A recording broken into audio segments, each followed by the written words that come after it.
Forget Cambridge Analytica. The latest Facebook scandal is worse.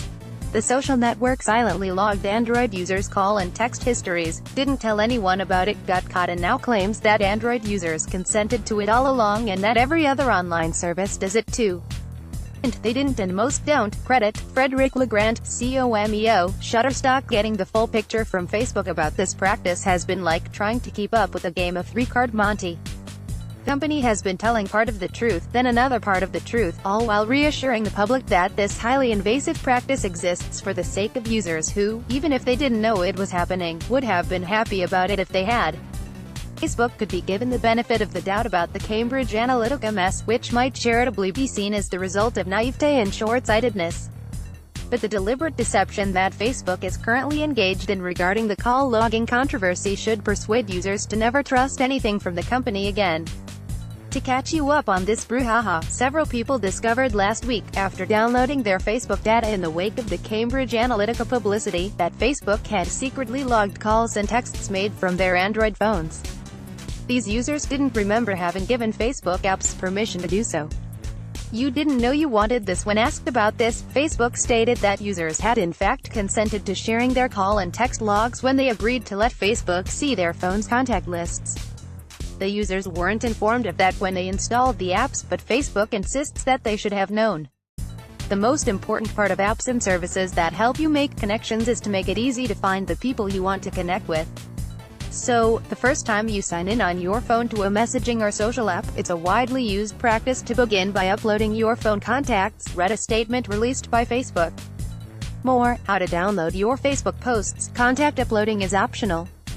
People are expressly asked if they want to give permission to upload their contacts from their phone. It's explained right there in the apps when you get started. People can delete previously uploaded information at any time and can find all the information available to them in their account and activity log from our Download Your Information tool. Frankly, that's bogus. People are asked if they want to upload their contact lists, not their entire call and text histories. There's a big difference between the two. How this was even possible. Furthermore, Facebook doesn't collect text and call logs on iPhones. The only reason it could do so on Android devices, and in some instances still does, is because Android's privacy policies were initially terrible and apps could do almost anything they wanted. Under Android's old rules, when you gave an app permission to read your contact list, it could also then read your call and text logs. You just didn't know about it. Google changed this rule in 2012 with Android 4.1 Jelly Bean, but there was a catch.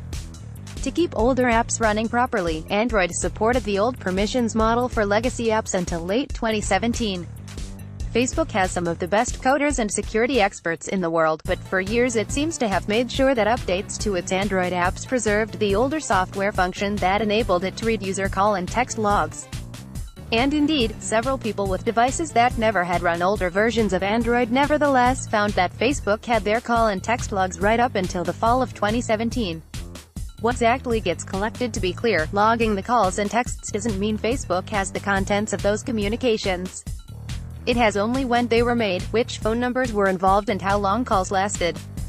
But that's plenty. This is metadata, the same kind of information that Edward Snowden revealed the NSA had been collecting from Verizon. Metadata can reveal when you called your mother, when you texted your best friend, or when took a call from someone with whom you've been having a secret affair.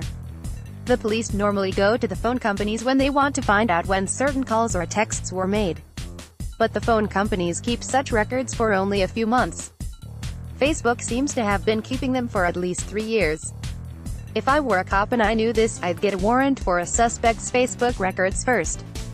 More, how to stop Facebook from sharing your data. Facebook now says that call and text logging is only available, and has only ever been available, for Facebook Messenger and Facebook Lite for Android. That contradicts what several users have found. Sean Gallagher at Ars Technica, whose article on this issue is well worth reading, is sure he'd never installed either app because neither shows up in his installed list in Google Play. He had installed the regular Facebook